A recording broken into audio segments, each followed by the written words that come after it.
सास की बीमारी। शादी के ठीक बाद नेहा की सास की तबीयत बहुत खराब हो गई। बताइए क्या हुआ है आपको? बेटे की शादी थी तो थकान हो गई, मौसम बदल रहा है तो जुकाम और बुखार हो गया। ऊपर से बहू के घर का खाना पता नहीं कैसा था कि पेट भी खराब हो गया। खाना तो बहुत बढ़िया था डॉक्टर साहब, सारे रिश्तेदार तारीफ कर रहे थे। रोहित की माँ इतनी कमजोर है कि जरा से में बीमार पड़ जाती है। डॉक्टर साहब आप सारी जांच करके देखिए, मुझे ऐसी क्या बीमारी है कि मेरी तबीयत ठीक ही नहीं रहती। फिलहाल तो ज्यादा कुछ नहीं है, पहले आपके जुकाम बुखार और पेट का इलाज कर लेते हैं, फिर बाकी के टेस्ट करवा लेंगे। अभी आप ये दवाइयाँ ले आइए।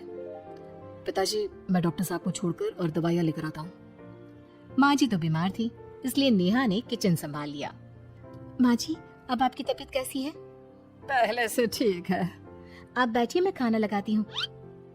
तेरे बाबूजी और रोहित ने खाना खा लिया?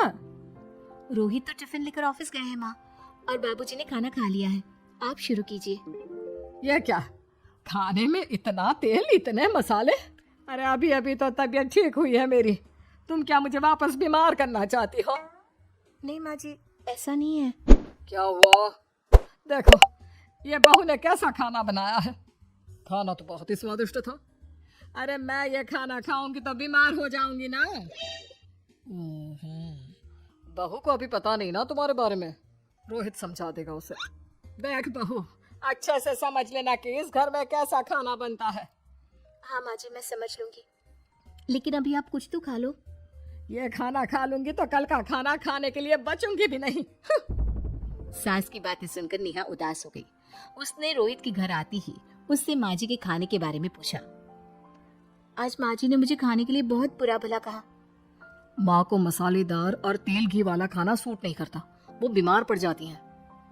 ऐसी क्या बीमारी है माँ जी को?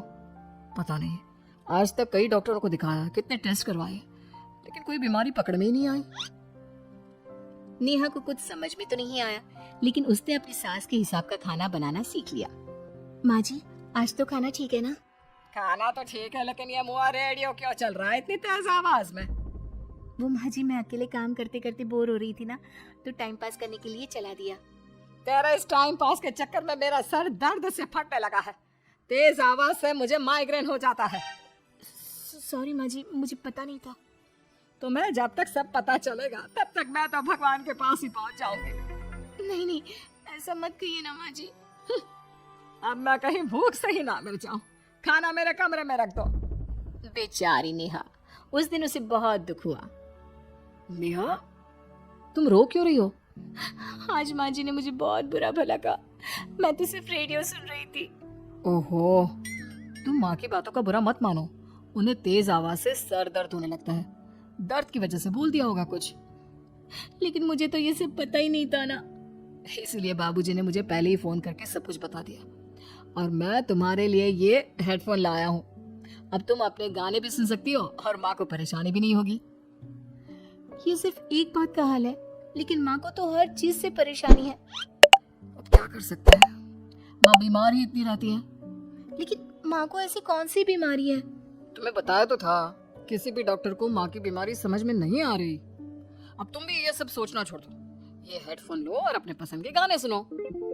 रोहित के गिफ्ट से नेहा की एक परेशानी तो दूर हो गई, लेकिन उसके मन में कई सवाल खड़े हो गए। आज मैं देर से उठा हूँ या तुम जल्दी उठ गई? वो माँ जी को कल रात भर सर दर्द हुआ ना, तो जल्दी उठकर उनकी जगह मैंने पूजा कर दी। अरे वाह, अच्छा अच्छा, हे भगवान ये किसकी करामत है? ये तो माँ जी की आवाज है। चलो चल के देखते हैं। क्या हुआ माँ? अच्छा, यह घर में गुलाब कौन लाया? मुझे नहीं पता, मैं तो अभी उठा हूँ। माँ जी आप कल रात भर सो नहीं पाई, तो मैंने जल्दी उठकर पूजा पाठ किया।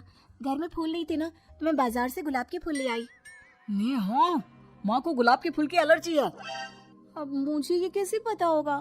अच्छा, तुझे कुछ पता नहीं तो तू वही काम क्यों करती है जिससे मेरी तबीयत खराब हो जाए?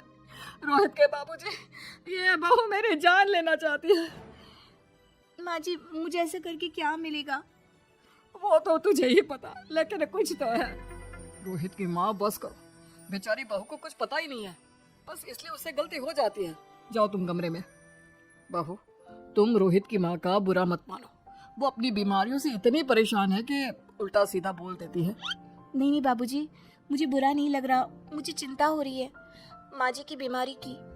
ये बताइए कि माँ जी को ऐसी प्रॉब्लम्स कब से होने लगी? शादी के 6-7 महीने बाद से।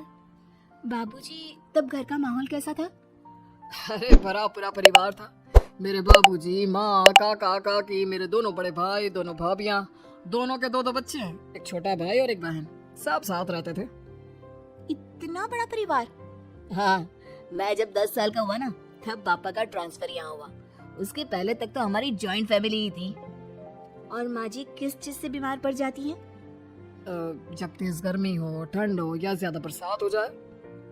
जब माँ ज्यादा थक जाए, जैसे दिवाली पर घर की सफाई या कोई फंक्शन हो, या ज्यादा मेहमानों के आने से घर का काम बढ़ जाए। तेज म्यूजिक, तेज लाइट या ऐसी कोई तेज स्मेल आ जाए।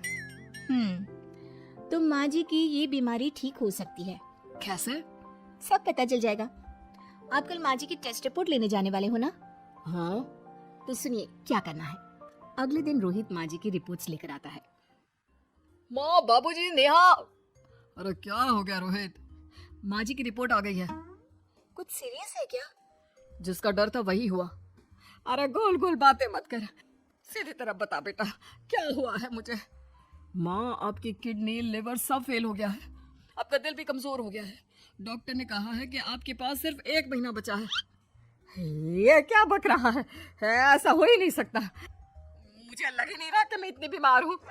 लेकिन माँ जी, रिपोर्ट झूठी तो नहीं हो सकती ना? हाँ, माँ को 20 साल की उम्र से बीमारी लग गई थी, लेकिन कोई डॉक्टर पकड़ नहीं पाया और अब ये बीमारियां बहुत ज्यादा बढ़ गई हैं।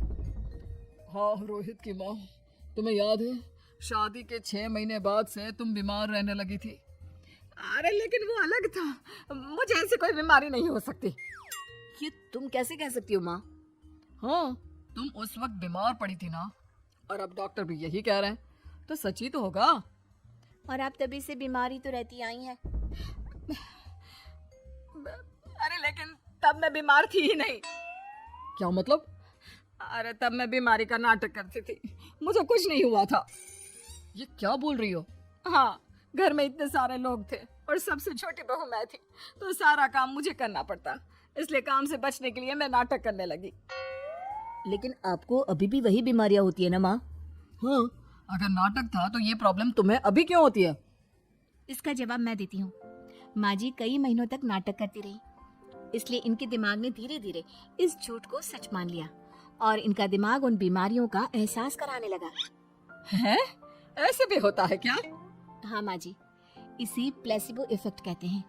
जब आप बात बात पर बीमार पड़ने लगी तो मैंने अपनी मामा से बात की, जो एक साइकोलॉजिस्ट है। उन्होंने बताया मुझे। तो ये रिपोर्ट्स? मैंने झूठी रिपोर्ट बनवाई थी नेहा के कहने पर, ताकि आप सच बताएं। यानी मुझे कुछ नहीं हुआ? नहीं माँ जी, और आपकी इस प्रॉब्लम का भी सोल्यूशन है। हम किसी अच्छे साइकोलॉजिस्ट को दिखाएंगे और आप जल्द ही ठीक हो जाएंगी। वाह बहू, मैंने तुझे इतना भला बुरा कहा और तूने मेरी जिंदगी भर की तकलीफें दूर कर दी। थैंक यू और सॉरी बहू।